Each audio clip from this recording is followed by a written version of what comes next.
Yo, Adrian.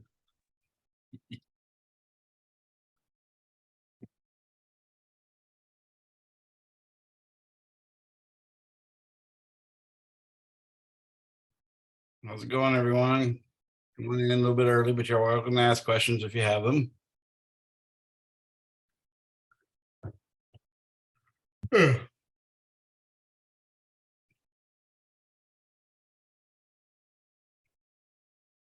Let's see if I can do a screen share. Make sure that's working properly.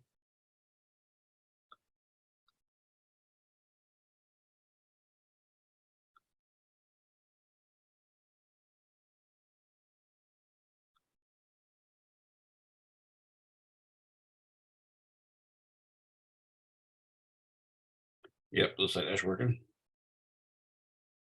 Stop mirroring. Stop share. Good to go.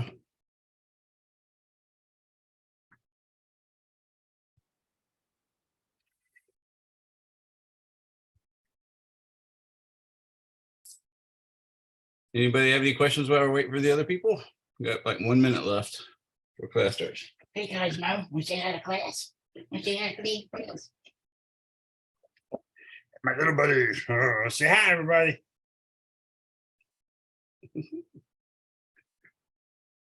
What you doing, buddy?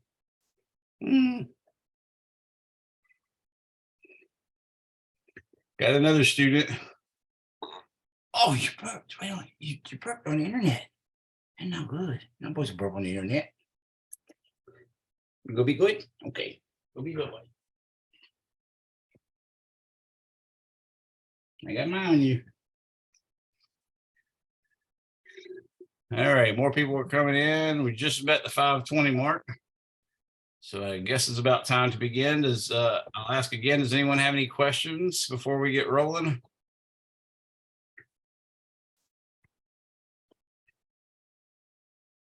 So I was feeling a little odd at our last meeting. I remember I fudged up a derivation, which sometimes I do anyways, but this time I was feeling a little funny. Well, come to find out I was in the process of passing a kidney stone. So that's what I did right after class. So that made me feel a little bit better about forgetting what I was doing in the middle of my derivation. I'm going to blame it on that anyway. So that's going to go down. So it looks like no one has any questions. I see Esther saw my little buddy Cosmo. He's cute. He looks like Chewbacca a little bit. It looks like Gizmo from Gremlins a little bit. He also looks like an Ewok from Star Wars. All right, so we've got about 11 of you in here. I just became Canadian. I did not know that, but I did. So what we're going to do is I'm going to go ahead and do that derivation again. It's really pretty fast, but I think it gives you a little insight, and then I can use that also to derive length contraction. And I'm going to explain the twin paradox. Hopefully I can fit all that in, as well as a addition of velocities problem. So let's go ahead and get started. Now we'll keep an eye on people as they come in, just in case someone comes in, and I want to make sure that I let them in when they get there. So I'm going to share screen first. There we go.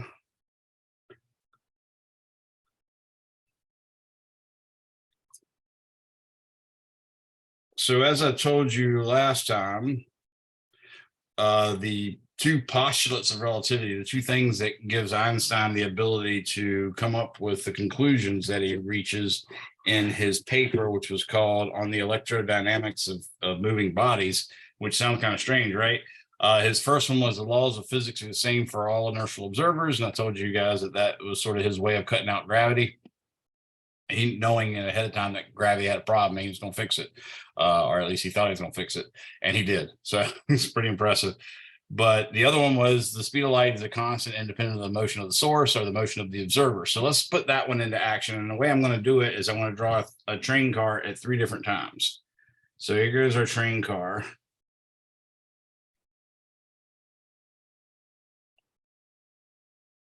And that train car is going to have a very special clock on it. It's a clock that's basically a light bulb and a mirror and an ability to receive light from the light bulb as well. So it'll have 2 wheels here, 2 wheels here. And then sometime later, that same train car will be right about here. It's getting a little ghetto now. But anyways, the light will be there. And the flashlight, the mirror will be up at the top, and the flashlight will be up there. And then again, at a little time later, we're going to say roughly here. Okay.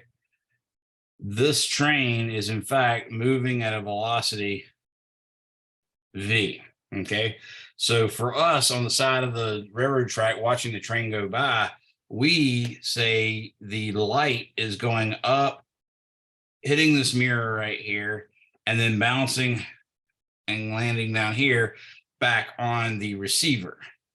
So that's the receiving part of the clock, which is also the sending part of the clock. So that's what we see. And it's really, notice it's basically a right triangle here and here. And this length, if we call this length right here D, or let's say I call it L. If I call that length the distance between the light bulb and the flashlight / receiver and the mirror, if I call that L, then I can see the height of this triangle is L, and the width of this triangle is actually V times the time that we measure as this light is moving from left to right. So if you're measuring the time between two events that happen in two different places in your coordinate system, then you're not measuring proper time. However, if you put a person on that train and have them sit, say, right in front of that light and just sit there, they can't move with respect to the train, or that'll jack things up. But if they sit right there on the train, that light and clock setup will happen to be at the exact same place at all 3 times for that particular observer. So that particular observer on the train, as long as he's not moving, will be measuring what we call proper time. Remember, proper time is the reference frame. It's the time that the reference frame measures when the reference frame has the beginning and end of the time interval happening in the same place in its space. Okay, so we'll call this distance hypotenuse. We'll call that D. And in fact, the whole path the thing travels is 2D. So what I'm going to say is that from velocity equals distance divided by time, that means time has got to be equal to velocity, or excuse me, it's got to be equal to distance divided by velocity. So I'm going to say the time that we see as people sitting on the bank watching the train car go by is 2 times D over V. Or excuse me, over C, because that's the speed of light is what the train's doing. Now, D can be given by Pythagorean theorem, which we see is in fact, actually this is V. I wrote V delta T, but I think y'all can see that for this one part of the triangle, it's delta T over 2. The delta T is the time, it's a click of time is one way we can say it, but it's the time required for the beam of light to leave the flashlight, bounce off the mirror, and return. So we're only using half of that for that first triangle. That's why I had to put a 2 in front of the square root. So this actually gives us 2 times the square root of V delta T over 2. All that's going to be squared. And actually, I should probably make that look a little better.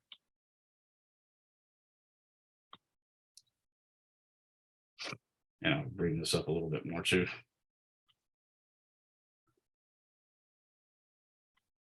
Okay, shrink her back down. So that's the horizontal motion, and the vertical motion, of course, would be plus L squared. Now all this will be over C, and if I wish to pull that 2 inside the square root, does anybody know what will happen to the 2 if I pull it inside the square root?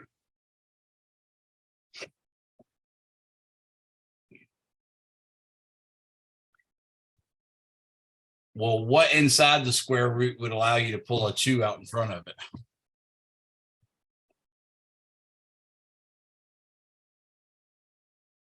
And 4. actually, yes, exactly 4. It's not showing my chat on the side. That would be helpful. Yeah, thank you, Kevin. Appreciate that. I realized my chats had disappeared. So yeah, when I pull the 2 inside, it's going to be 4. So I'm going to get 4 V squared delta T squared over 4 plus 4L squared. All that will be over C.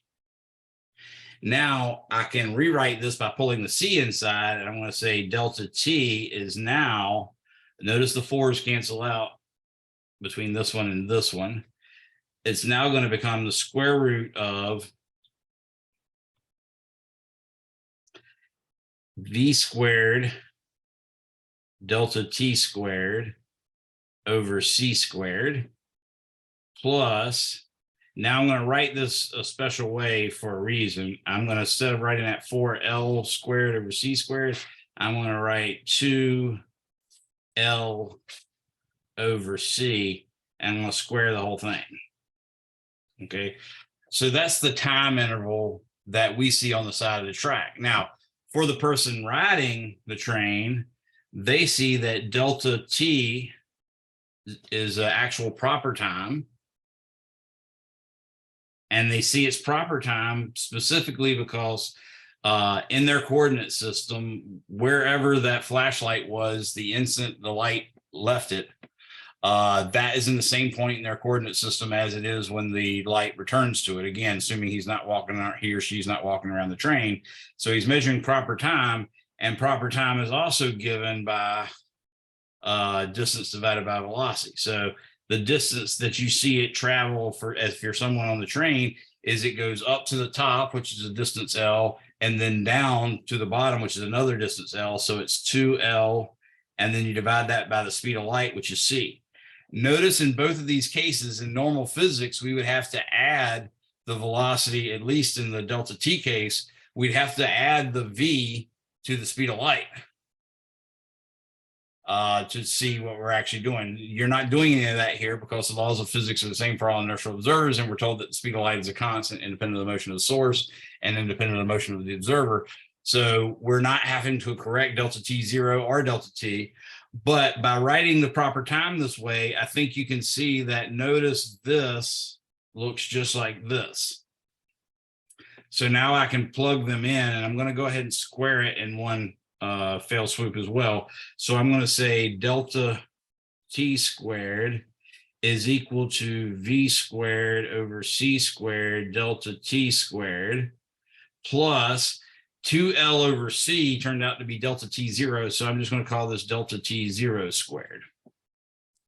Now I can get the delta T squared terms to one side, and that'll become delta T squared times, I'm factoring it out in other words, 1 minus V over C quantity squared. And let's make this a square bracket.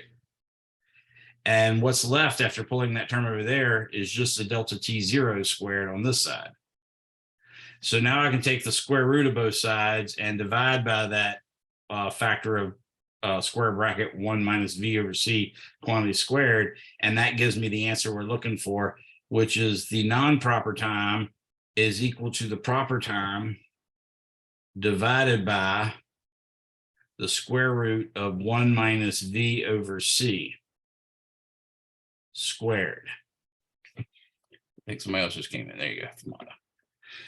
So that is our actual result. And in fact, this term, the square root of 1 minus V over C, that comes up so much in relativity that they've made some other symbols that make life a little easier. So one, they can say this is the same thing as gamma times delta T0. But when they do that, they're defining gamma to be 1 over the square root of 1 minus V over C quantity squared, like that. And you should notice that gamma is always greater than or equal to 0. That's something that'll help you, because notice you're actually multiplying the proper time by something no smaller than 0. Greater than 1. I don't know why I wrote 0 there. Well, I know why I did. I just won't pay attention, but still. So let me kill this. Let me let this person in. They had already come in. I think they must have got kicked out by accident. All right. So this number is in fact greater than or equal to 1. So what that means is when you multiply that by the proper time, the other time is going to be bigger than the proper time. And that's why they call it time dilation, because you're making what we see as their time. We're looking at that and saying, oh, well, we see their time as being bigger than it is. Because just like when you get your pupils dilated, they make the holes bigger. Okay. Now we also go a little bit further and we can say gamma is defined to be 1 over the square root of 1 minus beta squared. And in that case, beta is defined to be V over C. So for instance, when someone tells you the speed of something is 96% of the speed of light, beta would be 0.96. So if V equals 0.96 C, then beta is equal to 0.96. So that's kind of a nice, easy way to write things. So by using those other symbols, that really helps you a lot. It can give you a little bit of a hiatus from all the writing you have to do when you're doing really what often is a lot of algebra when you're working in relativity. So sometimes you can save yourself a little bit of trouble that way. So this was one of the first ramifications that Einstein found as a result of his two postulates. And at the time, he didn't know about the Michelson-Morley experiment. And you can actually, from the same process, you can actually get the transformation equations, which happen to match exactly what Lorentz had said about the Michelson-Morley experiment.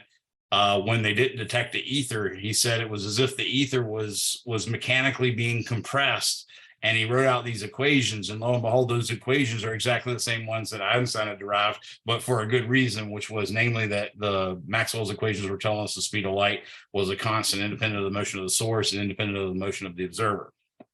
So one thing that this automatically solved the problem for was the muon. And the muon it's a lepton. It's like the electron, but it's actually about 200 times heavier. In fact, the muon has a mass that's about 207 times the mass of the electron. And it actually only lives for about 2.2 times 10 to the negative 6 seconds. Okay, now this is interesting because we find that the altitude at which the muon is created is about 15,000 meters.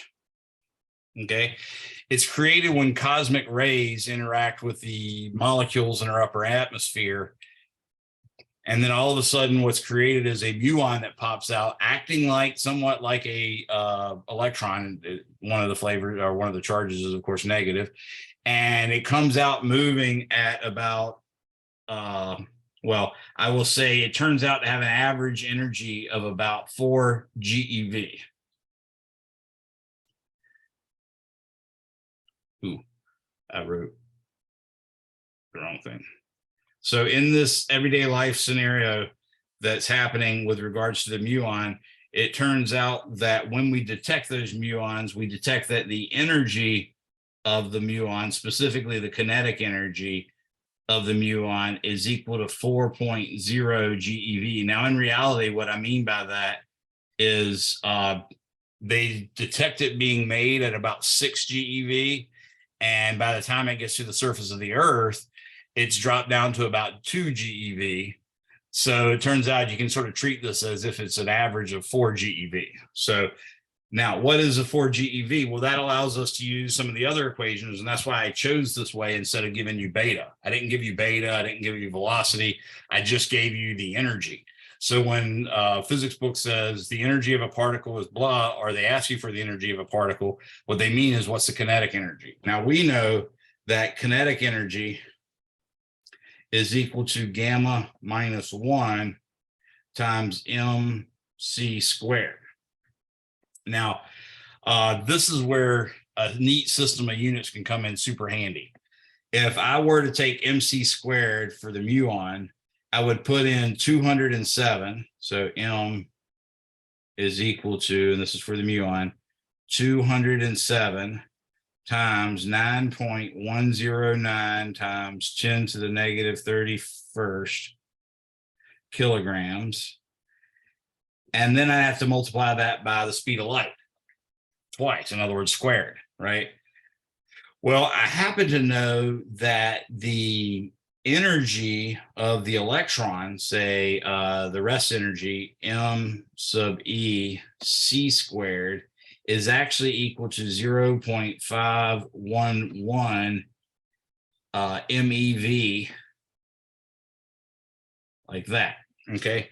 So in other words, if I take 207, I'm going to do it now. I'm going to take 207 times 9.109 e to the negative 31. And now I'm going to multiply that by 299,792,458 times 299,792,458. I just don't want to forget that number, so I keep using all the digits. Okay. And that's going to come out as 1.69 times 10 to the negative 11th. So it's 1.69 times 10 to the negative 11th joules. And if I take that 1.602 times 10 to the negative 19th and divide that in there, it turns out that 1 joule, or excuse me, 1 electron volt, which I can write, I'll write it up here and I'll write it in black so it'll stand out. So 1 electron volt is actually equal to 1.602 times 10 to the negative 19th joules. So I can get rid of that joule by taking the 1.69 that I just calculated and divide it by 1.602 e to the negative 19. And it helped if I actually did the division first. So 1.69465 or 466. Just keeping as many sig figs as I can. E to the negative 11 divided by 1.602 e to the negative 19. And that gives me that gives me something that's not right. And I don't know why.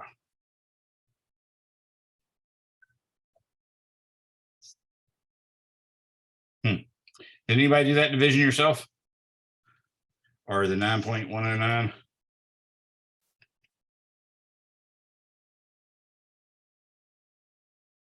Looks like it isn't. Okay. 1.109 e to the negative 31 times 299,792,458, and I'm going to square that just to make sure everything's right. So I've got 9.109. I'm trying to recalculate this to make sure I did everything right. 9.109 times 10 to the negative 31st times 299,792,458 squared. That gives me, something went wrong in my first calculation. So let me draw a black line through this number. And I'm going to go to the other page so I don't try to fit something in here. So what we found so far is I said that the mass of the electron was 9.109 times 10 to the negative 31 kilograms. But I also suggested that M sub E times C squared was 0.511 mega electron volts. Okay, and I'm trying to tell you that this is a much better system of units to use. And in fact, what we'd say is that the mass of the electron is 0.511 MeV per C squared. And then that's a consistent system of units. But there's actually a way where you can sort of pretend like the speed of light is 1 and you just call it MeV, and then everything has units of like MeV. So what I'm going to do now is I'm going to calculate M sub E C squared, which I said was 9.109 times 10 to the negative 31 kilograms times 299,792,458 meters per second. And that quantity is going to be squared. And when I did that, I got 8.1867 times 10 to the negative 14th. And notice that's kilograms meter squared per second squared, which is actually a joule. Okay. Now I'm using my conversion factor. I'll say times 1 electron volt. Excuse me, I did that upside down. 1 electron volt is equal to 1.602 times 10 to the negative 19 joules. So I'm going to divide this by 1.602 e to the negative 19. And that gives me 0.5, or that gives me 511033.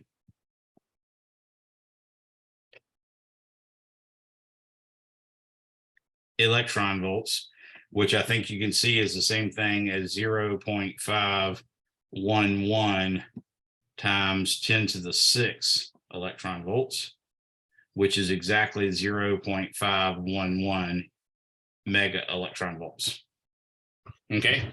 Now, the reason I did that was, one, showing you the superior system of units, but two, now I can make this calculation really easy because the kinetic energy of the muon is equal to 4.0 GeV, which is 4.0 times 10 to the 9th EV, but that's equal to gamma minus 1 times m for the muon c squared.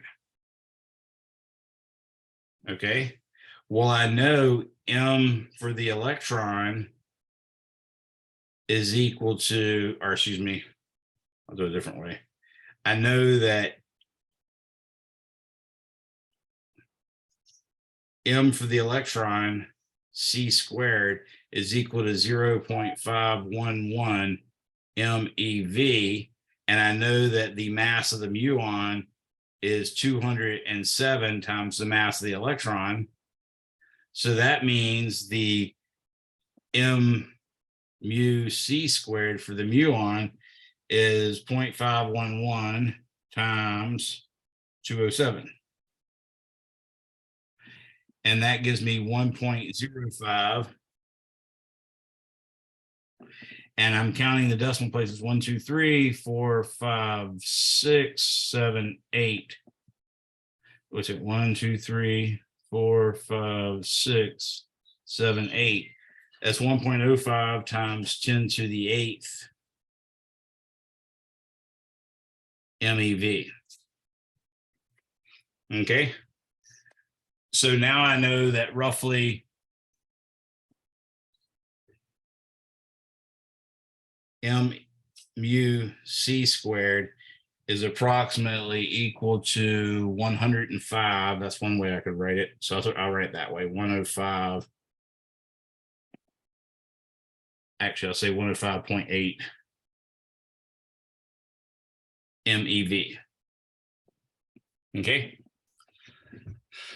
So now I can say 4.0, let's say, times 10 to the 3 MeV is equal to gamma minus 1 times 105.8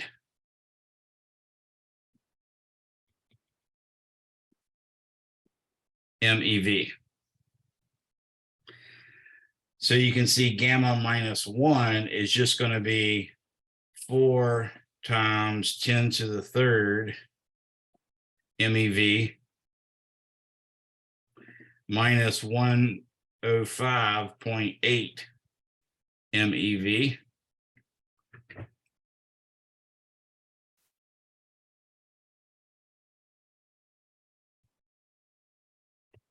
And that gives me 4,000 minus 105 gives me, whoa, that's not the right math at all.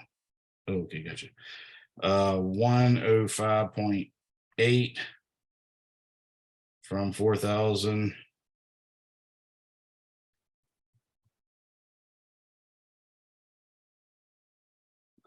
That gives me 3,894.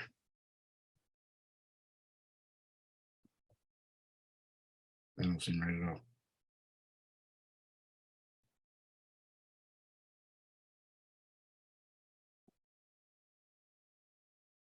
Did get 4,000, right? Let's see, that's 4,000 because it's 4 giga electron volts or giga electron volts. So that's 4 times 10 to the 9th. And the other side is 105.8 times 10 to the 6. So if I converted the 10 to the 9th to 10 to the 6, I'd have to multiply by 1,000 and then divide by 1,000. So multiplying 4 by 1,000 gives me 4,000. And then, oh, I'm supposed to divide. No wonder, you idiot. Anybody catch me on that? that was a bad error on my behalf. I literally subtracted instead of divided. Okay, so gamma minus 1, I'm going with black now because red is obviously not my lucky color, is 4,000 MeV divided by 105.8 MeV divided by 105.8. That gives me 37.87, and that's exactly what I remembered. Now that means gamma is actually 38.8. So that's the gamma factor. That's if you have, for instance, a 10-minute ice cream, that means that ice cream is going to last 38.8 times longer, or like 390 minutes. So that's a really big deal.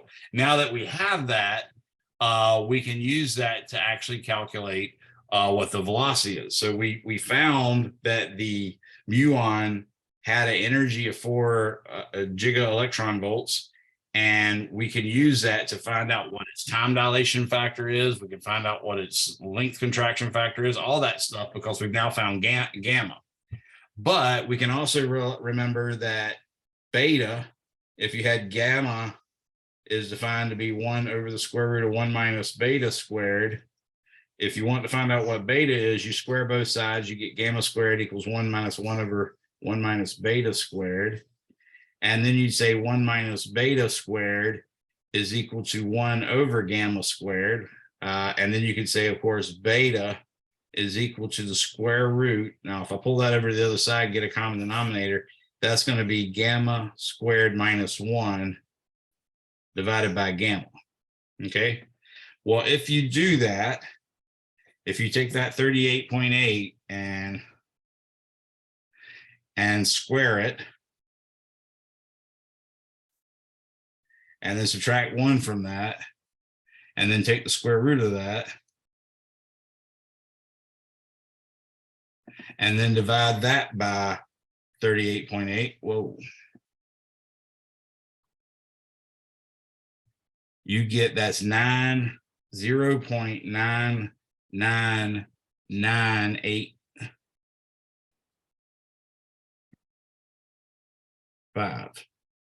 Way more sig figs than is really justified. But the main thing is I had to show that it's not exactly 1. So I had to show all those digits.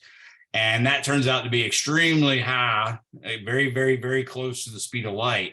And we can now say, well, let's use time dilation to make sense of this muon that's created at 15 kilometers above the Earth's surface. It has a lifetime of only 2.2 microseconds. So if I take that 2.2 microseconds, I realize that the distance traveled is equal to velocity times time. That gives us the distance the muon can travel is equal to its speed, which we said was 0.99985 times c. So it'd be times 299,792. Again, you don't have to carry all these. I'm just being an obsessive compulsive nerd right now. Meters per second.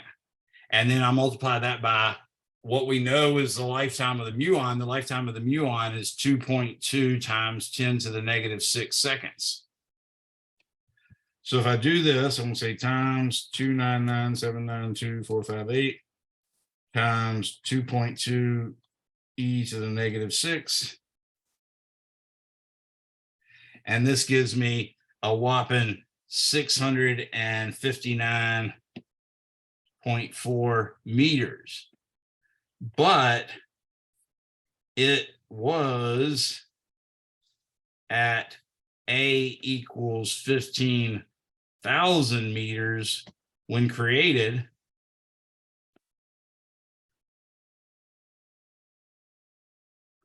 And it was detected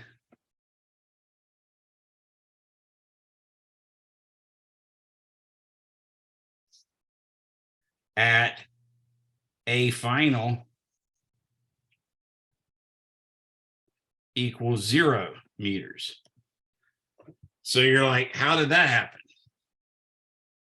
Well, from our standpoint, we're looking here and we're seeing this muon that's traveling at 99.986 times the speed, or 985 times the speed of light. So to us, we say, oh, its time is dilated. So what is 2.2 microseconds in his frame to us is going to be 2.2 microseconds times gamma, because in his frame, he is born right where he is, and then he dies right where he is. So that's proper time. So that means the time that we think he lives is going to be given by delta t. Actually, let me put that lower.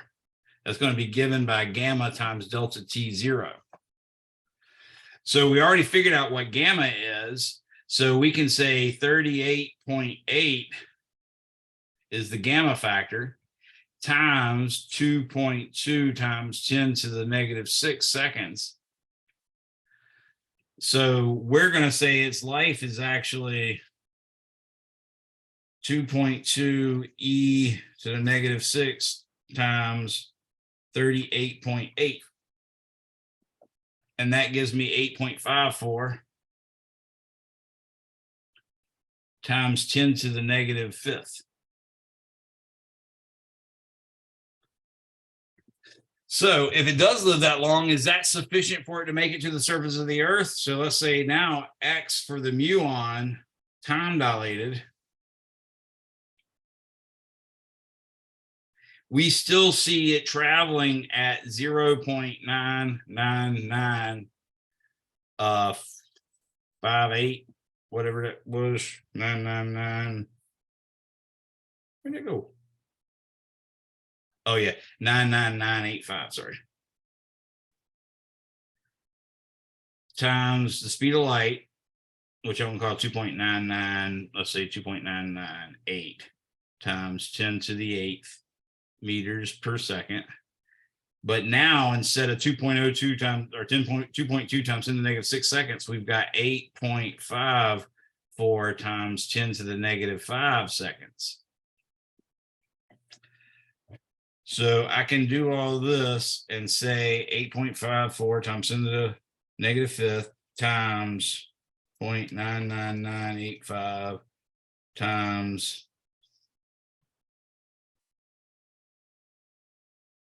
and this time I get a whopping 25.5 or 25.6 times 10 to the 3rd meters, which is, of course, greater than 15,000 meters. So yeah, that works. Does that make sense to everyone? Anybody have any questions on that? Thanks, Adrian, for catching the dividing, by the way. I just saw your note. I don't know why I was subtracting. Maybe I got long COVID. I never tested positive for COVID, but maybe I do. I've got a brain fog that's been going on for a long time. Hope not, but anyways. All right, now here's the deal. I hate using that catchphrase, but anyways, let's stop sharing for a second. So this is kind of weird in that, you know, the laws of physics are the same for all inertial observers. What that means in a special relativity context, other than, hey, I'm cutting out gravity, that means that my answer as a person on Earth watching the muon come to Earth is right. And if the muon does a similar calculation and finds it contradicts my answer, the muon's answer is right as well. That's what relativity is about. Okay. So that's one of the things. But in this case, we can't bicker over this, because what happens when a muon is created is a muon exists at its location. And then when it's detected in the earth, that means while it was still living, itself hit a detector, which was on the surface of the earth. So both me, the person watching the muon move at 99.985 times the speed of light, percent of the speed of light, agree or says that the muon hit the surface of the earth, and the muon has to say the same thing. But the muon doesn't see it's time dilated. It can't, because in its frame, the 2.2 microseconds started the incident was born and ended the incident died, and both of those events occurred at its location. So that was proper time. So the muon cannot argue that it didn't, that it's time that was dilated, and that's why it surface of the earth. Can anybody tell me what could possibly happen? I'll give you a little hint. The other principle of the special theory of relativity is that the speed of light is a constant, right? And that speed of light, c, is again a distance divided by time. And we just found that time can be tweaked. If time can be tweaked, but c has to remain the same, you might be able to think of something that could go on that might let the muon explain it. Can anybody think of anything? I've never had a student get this right, by the way, so don't feel bad.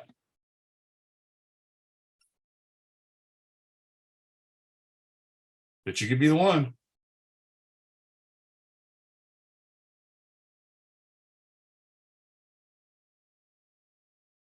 Nothing, nobody. Okay. So remember c, which is a velocity, that's a distance divided by time. So my hint was saying, hey, we just found an equation, a time dilation equation, that shows time's not, like we thought it was. And in fact, if time can change, then in order for time to change, but c not change, the space has to change as well.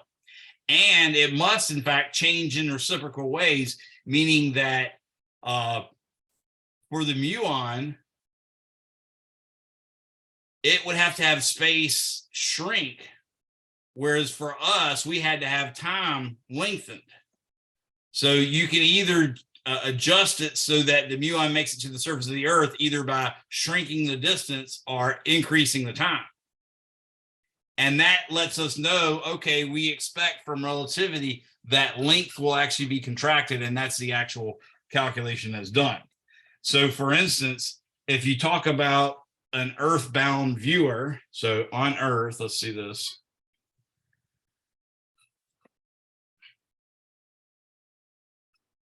We see the particle lasting an amount of time, delta t, is equal to L0, that's the thickness of an atmosphere, right? So the thickness of the atmosphere. Oh, yeah, thank you. The thickness of an atmosphere for us on Earth is not moving. In other words, we see the bottom of the atmosphere right at our feet, and the top of the atmosphere 15,000 meters above us, okay? And that doesn't change at all. So we're measuring the proper length. And that proper length, since it's proper, because it basically that distance is not moving with respect to us, that's what makes it proper length. That proper length will be the length of our atmosphere, or the thickness of our atmosphere, divided by the velocity of the muon. Okay? The problem is the muon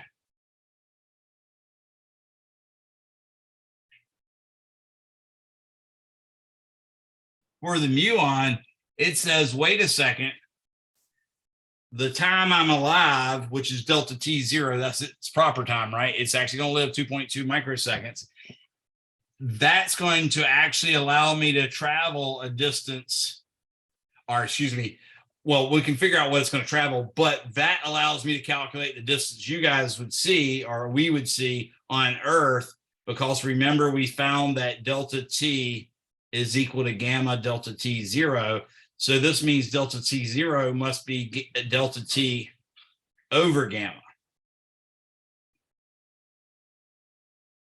So from the muon standpoint, delta T0 is equal to the time that we measure divided by gamma. Well, according to the previous equation I wrote, that means I could write this as 1 over gamma times L0 over V. And if I wanted to figure out how far the muon thought it could go, the muon would say X for the muon is equal to the velocity of the muon times delta T0. So that's going to be V. We just found out that delta T0 was 1 over gamma L0 over V. So we can see the V's cancel out and we get an expression that says L, which is the same thing as X mu. L, the non-proper length, is the proper length divided by gamma. So that's called the length contraction formula.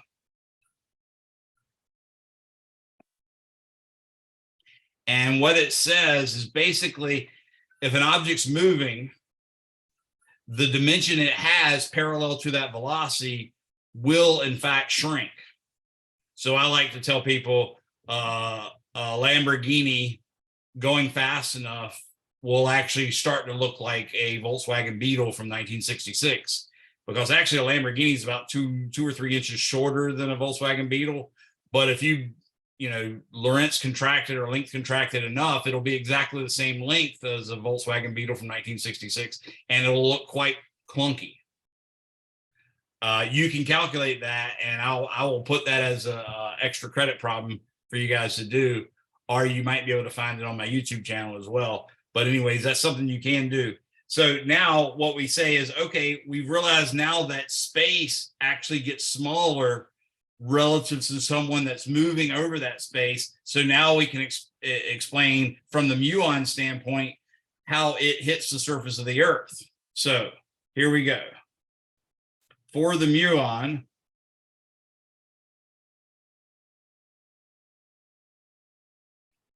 it believes it made it because Earth and the atmosphere was barreling at it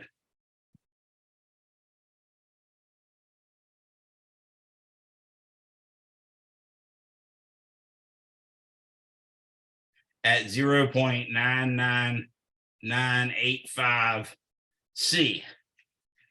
So it found that the length was actually equal to 15,000 meters divided by gamma, which was 38.8. And when I do that division, I get 15,000 divided by 38.8. And that's 386.5 meters. So I might as well call it 387 meters.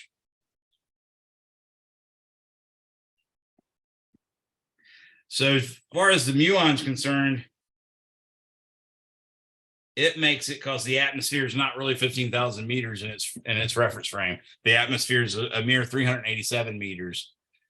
And if you take that 2.2 times 10 to the negative 6 and multiply that by that velocity, you'll get that number is well over 387 meters, right? You can actually get the full distance, no problem.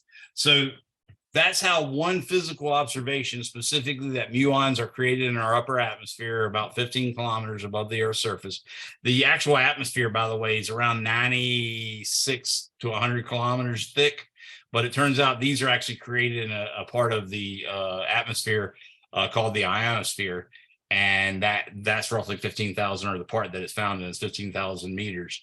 And it does hit the Earth's surface. Well, you have to explain that not only from the standpoint of someone on Earth, but also from the standpoint of someone, say, a WHO riding the back of a muon.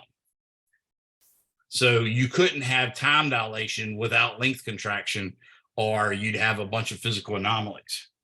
Anybody have any questions on that? So that little derivation I did in the blue there, that was a derivation using the principles of physics of finding length contraction. Okay, so I've now derived both of those. What I want to do is make sure you have enough equations to do the rest of the stuff. I already gave you E squared is equal to P squared C squared plus M squared C to the fourth. And I gave you that kinetic energy was gamma minus 1 times MC squared. I gave you that last time. What I haven't given you is the Lorentz transformations, and I haven't given you the addition of velocities formula, but we're only going to handle a very specific case. So for starters, let's do the Lorentz transformations. Now, this is a calculation that Lorentz did mainly to make sense of the experiment they did called the Michelson-Morley experiment. So that's a history term that might come up as a conceptual question or like that, or something like that. The Michelson-Morley experiment basically sent light beams at 90-degree angles from each other. And if you're going through the ether on the surface of the Earth, then one of those might actually have a component parallel to the velocity within the ether. Okay, because the Earth is moving through the ether is sitting still in some frame. If it happens to have any velocity other than 0 along parallel to one of those axes, then that will be sped up on the way to the mirror and then slowed down on the way back from the mirror, or vice versa. And the other one's going to be totally unaffected. So what they were doing was thinking, okay, well, the light will actually come back and interfere with itself because one of those directions was a different distance for, or a different velocity for the other one than the other one. And therefore they'd come back out of phase off by like a quarter wavelength or something like that, and you could detect it. And then just to make sure they had it right, they would take that whole apparatus and turn it another 90 degrees.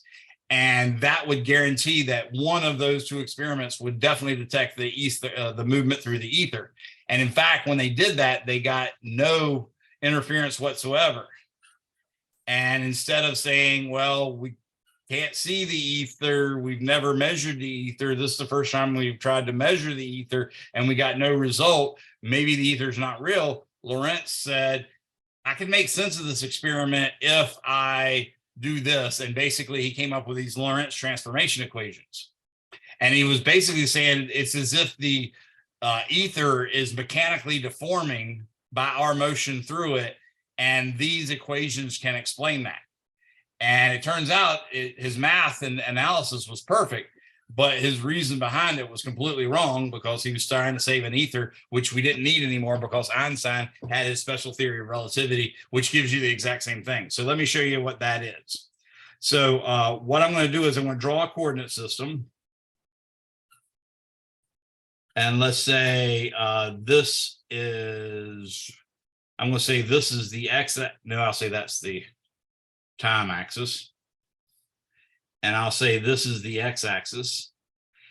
And I'll say at time t equals 0, these two axes had the exact same origin and the exact same orientation. But this particular one was moving with a velocity v. Actually, I shouldn't call that a vector. We're actually treating it just parallel motion where everything's moving parallel to the x-axis. But at t equals 0, at t equal t prime equals 0, x is equal to x prime, y is equal to y prime. I'm only drawing two axes, and z is equal to z prime. That's what we're going with. Now, what you can see is if I wanted to know what a particular point in space is. So let's say this is our point in space, okay? According to this coordinate system, the S prime coordinate system, and this is the S coordinate system, this would just be a distance of X prime, okay? But according to this coordinate system, this would be a distance of x prime plus vt, where t is the time that's elapsed since the origins were in the same spot. Now, that's Galilean relativity and exactly right. However, we know that doesn't work. Let's put it that way. So what I'm going to say is I'm going to say that X is equal to sort of the same thing. If I want to find out what the X coordinate is, it's going to be X prime plus, here's the weird part, VT prime, because it turns out that time's going to be changed. So I can't just say VT and assume they're the same. We're going to go on the assumption that they're different. And in fact, the only difference is that this has a gamma in front of it. Now, in this case, Y is going to be equal to Y prime and Z is going to equal to Z prime because those directions are perpendicular to the velocity. So they're unaffected. But here's the weird part. T is going to be a gamma times T prime plus VX prime over C squared. That's a V. Okay. These are the Lorentz transformations. Okay. And they tell us how to switch back and forth to coordinate systems. And not only that, they're not hard to work with because it turns out if you want to switch to find out what X prime, Y prime, Z prime, and T prime is, all you have to do is replace the V with negative V and replace the primes with non-primes and the non-primes with primes. So I can also write X prime is equal to gamma X minus VT. Y prime is equal to Y, Z prime is equal to Z, and T prime is equal to gamma times T minus VX over C squared.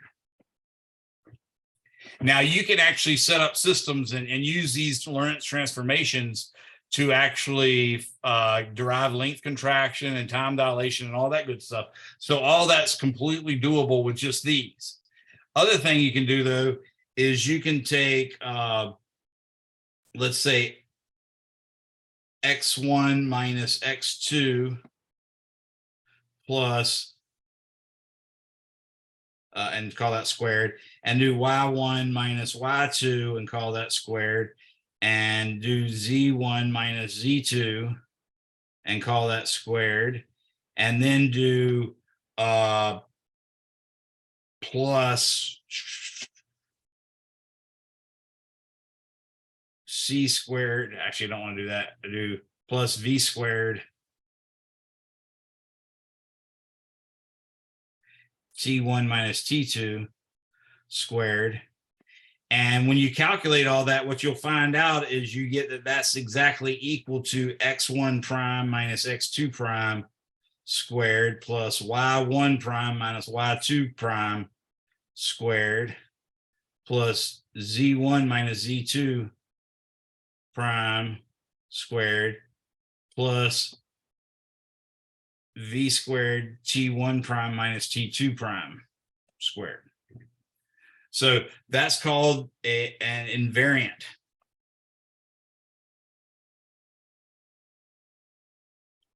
And if you start playing around with that a little bit, I should say quantity.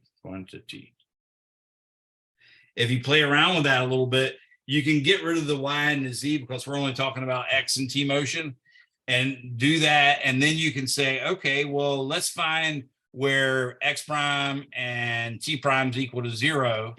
And lo and behold, you can make a graph on this s-axis, on this s coordinate system, and show the x-axis for x prime and the t prime axis on there. And you'll see that they actually make a angle with the vertical t-axis and the horizontal x-axis, so that they're sort of narrower. They look like this instead of being at 90 degrees.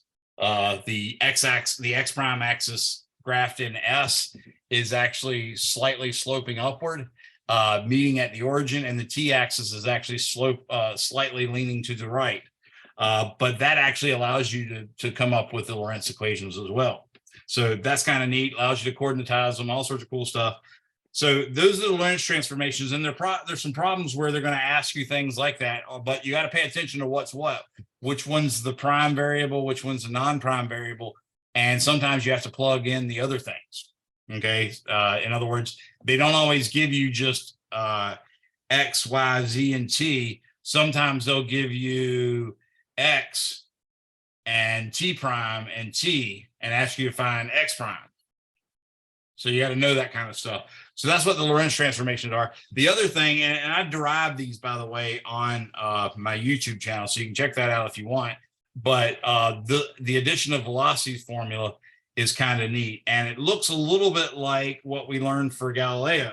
All right, so the Galilean relativity was that the velocity of object A as seen by object C was equal to the velocity of object A, leave a blank, plus the velocity of object, leave a blank, C.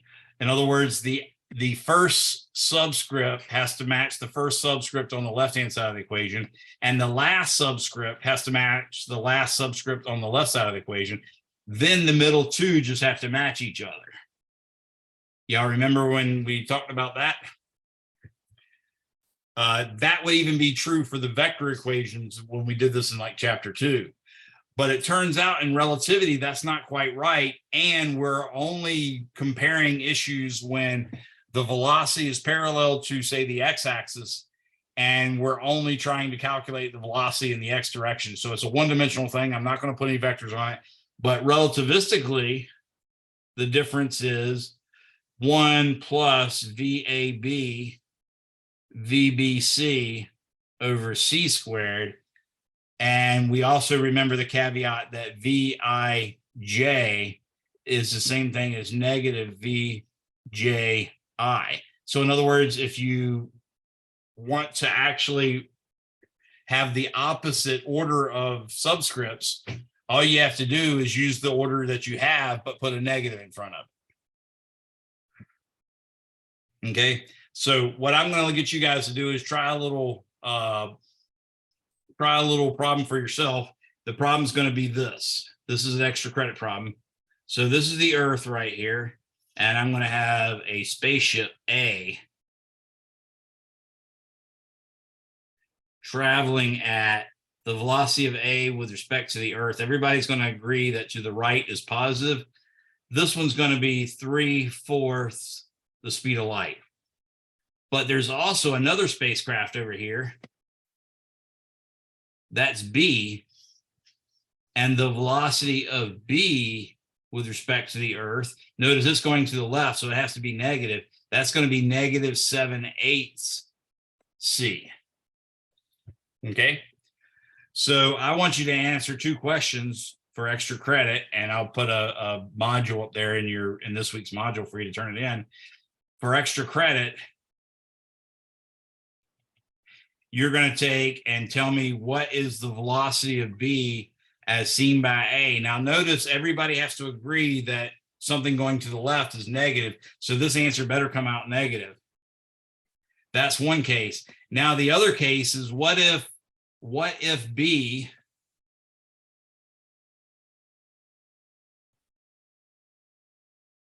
fires a photon torpedo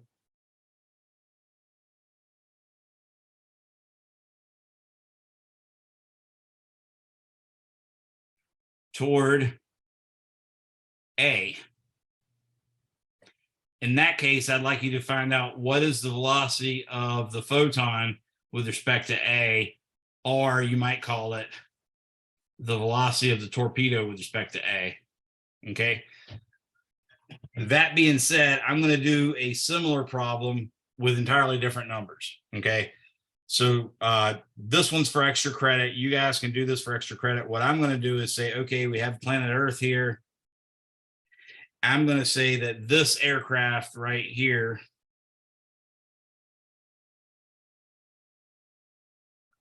is aircraft A, and I'm going to say it's traveling at a speed of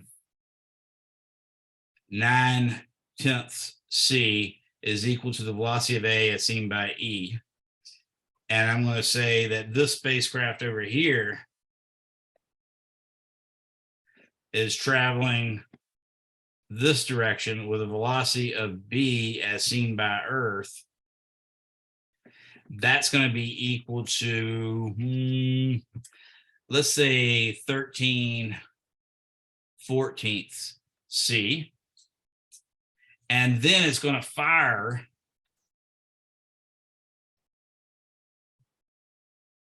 a photon torpedo at a velocity v torpedo with respect to b is equal to negative c. So I want to know what is VBA and what is V torpedo A. Okay, so it's somewhat of a parallel to the other problem. So I'm giving you a big hint on how you can do the other problem. So that's the extra credit problem. So first off, I'm going to say the velocity of A, this is a solution. The velocity of A as, or excuse me, I want the velocity of B. Oh, I don't want that.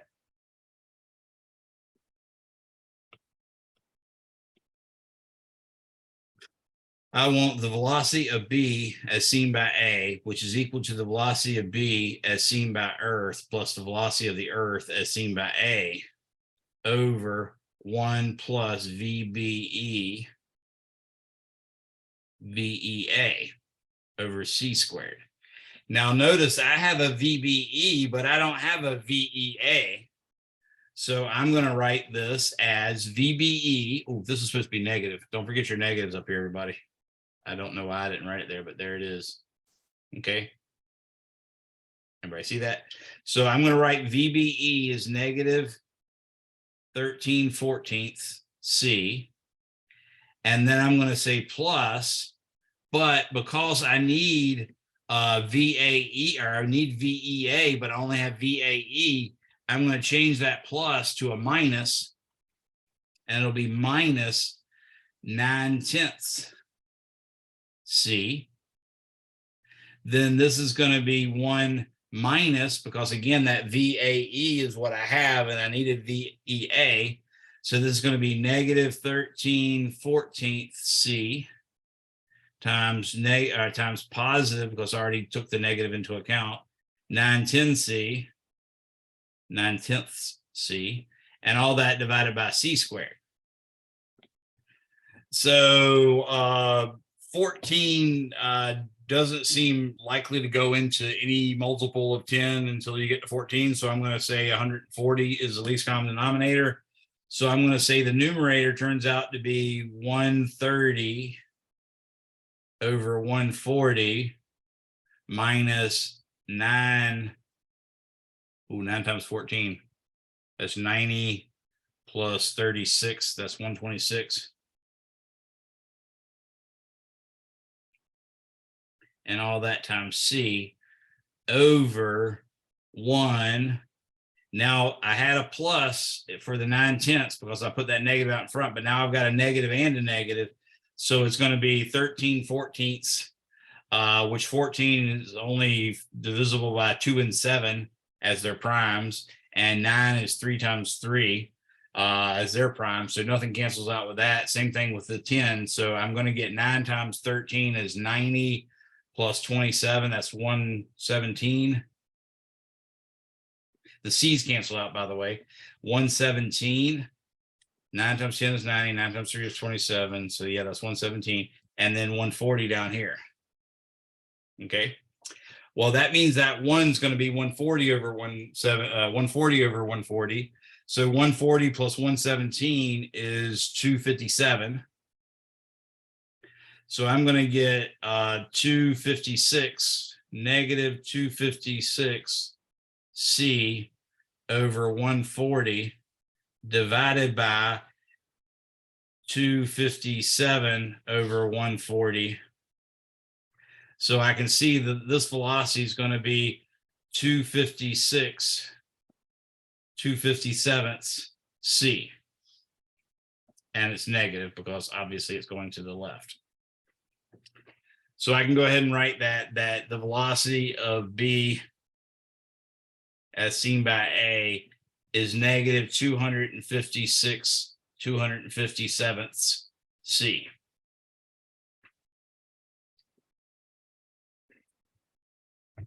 Okay. Any questions on that? See how close it got to the speed of light? It didn't make it though, because guess what? Only things with zero mass can travel at the speed of light. Okay. And those things with zero mass only travel at the speed of light. So this isn't going to magically become the speed of light. So now let's do the velocity of the torpedo as seen by A. So part 2, solution. The velocity of the torpedo as seen by A is equal to the velocity of the torpedo as seen by B plus the velocity of B as seen by A, which we actually just worked out, so that's kind of nice, divided by 1 plus VTB VBA over C squared. So the velocity of the torpedo as seen by A is going to be the velocity of the torpedo as seen by C, which is negative C, plus the velocity of B as seen by A, which we found was negative 256 over 257 C. And then down here, we're going to get 1 plus negative C times negative 256 over 257 C, all that divided by C squared. This becomes basically negative C times 1 plus 256 over 257 divided by 1 plus 256 over 257. And I left it that way on purpose. Do y'all see what the answer is clearly going to be?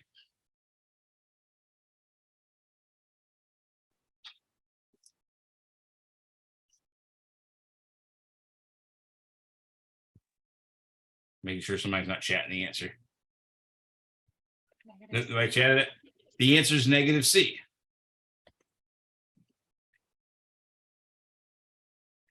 So that is how you can solve a addition of velocities problem. Again, this is all the velocities going parallel to the x-axis, and we're only dealing with that. Okay, so we're not doing that multi-dimensional crap. It's a lot of trouble, trust me, to do that. All right. Any questions on how those velocity additions work? All right, well, we got about 10 more minutes. So I'm going to introduce you to the twin paradox, and I am going to show you that it's not a paradox. So a big thing here is even understanding what the paradox is. I literally saw something published by Time Life Books. I want to say it was like the early 80s that they had published it, and it talked about it was basically this sort of book about interesting scientific facts. And it stated what the twin paradox was, and it was completely wrong. So let's give you a scenario. So me and my brother, we're going to pretend we're twins. Okay. My brother's name is Brian, so I'll put an R here. And then my name is Billy, so I'll put a B here. Okay. We're supposed to be twins, and today we're 52 years old. That's the planet Earth. We are both 52 years old. Okay.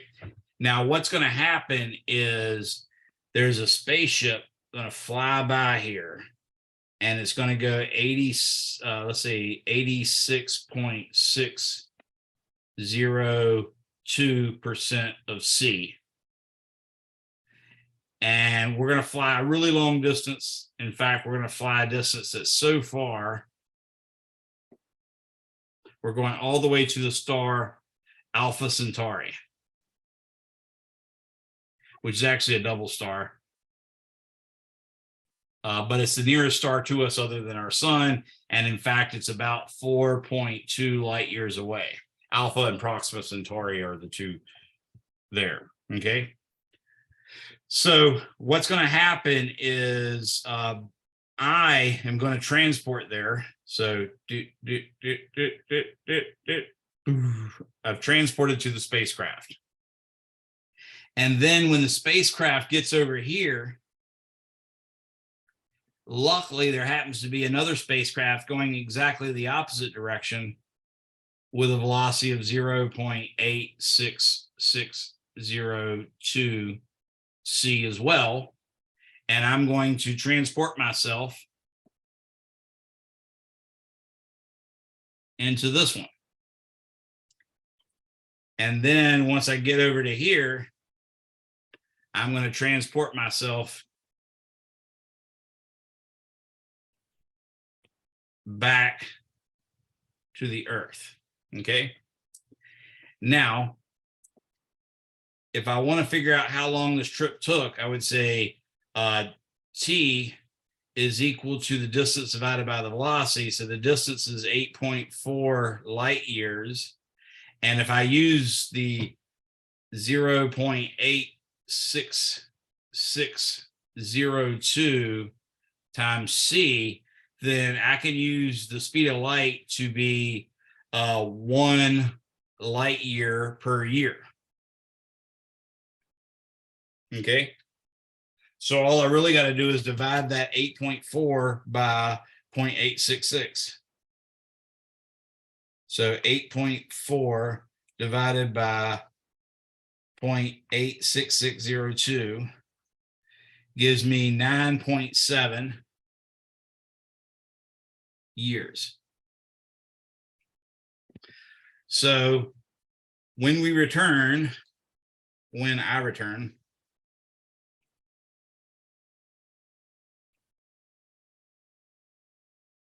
I will be, well, let's say when I return,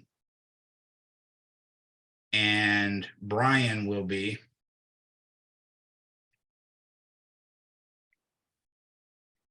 now Brian didn't get any excitement like time dilation and all that stuff. So he's going to literally be 9.7 years older. So now he's 61.7 years old. Now, does anybody remember what gamma is associated with 86.6% of the speed of light?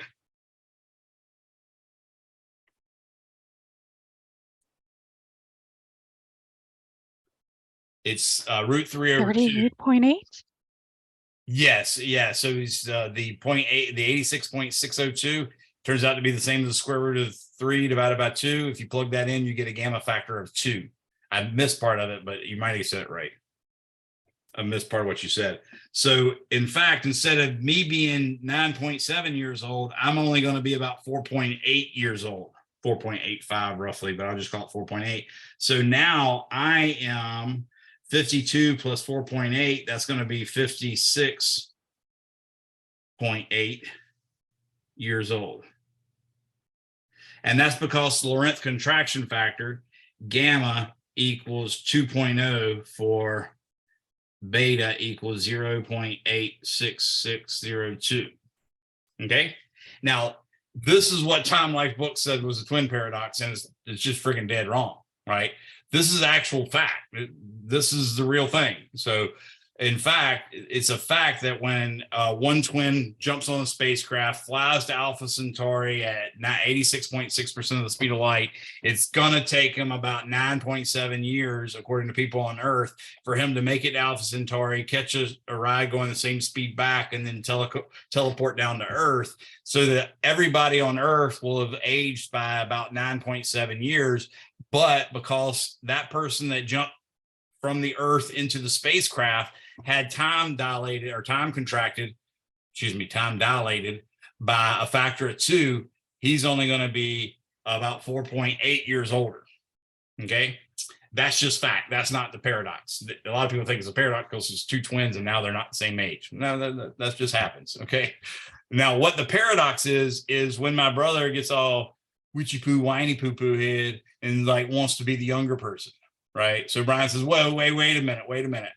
What I saw happen was the Earth and Alpha Centauri moving off to the left here while you teleported to that spacecraft that was sitting perfectly still. Right.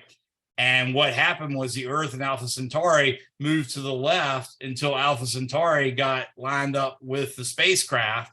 And then the Earth and Alpha Centauri and me all jetted back to the opposite direction, back to the right now, until the spacecraft got back up, lined up with the Earth, and then you teleported yourself out. Now, if Brian said that, he would be making the argument that he should, in fact, be only 4.8 years older. And if that was really if we had a way of knowing definitively, if we didn't have a way of knowing definitively which person actually moved, then he would have a valid argument. That is a paradox.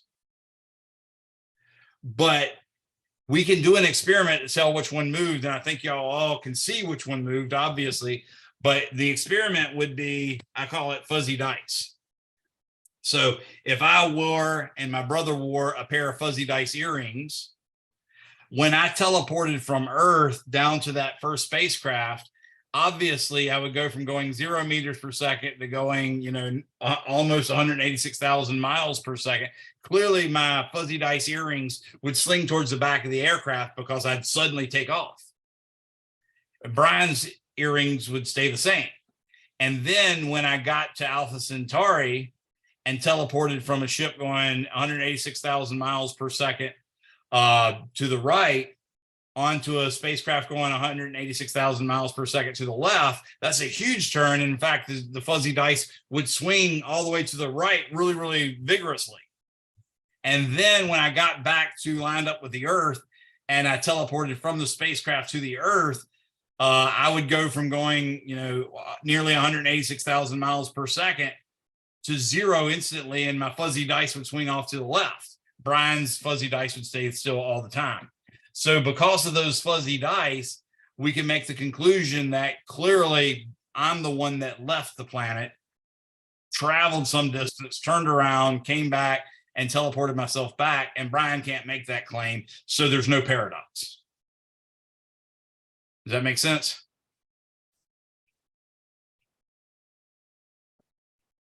Now, there is a way that you could make a paradox out of this. If the universe happened to be, so let me stop sharing for a second.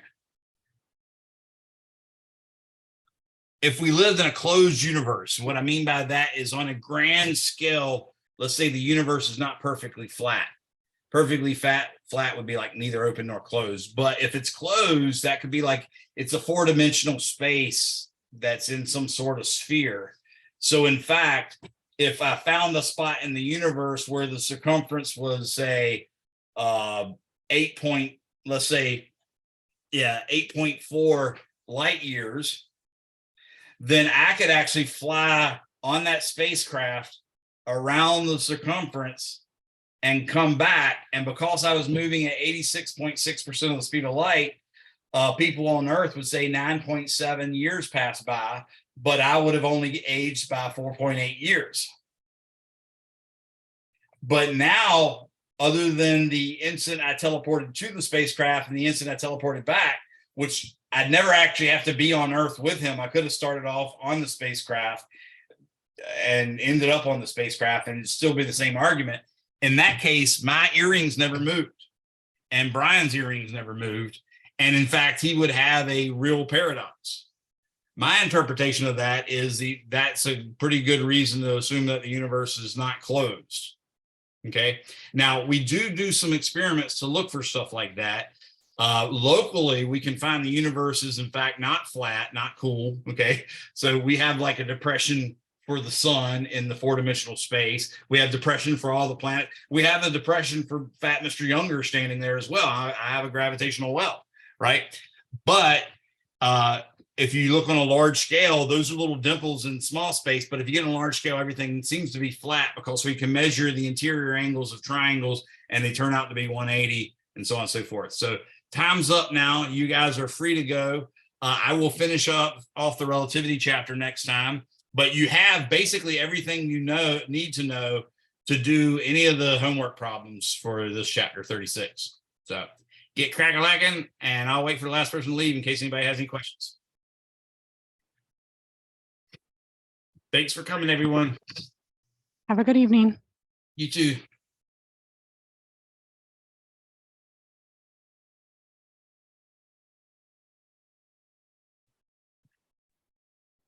Hey, Professor. Yes, sir.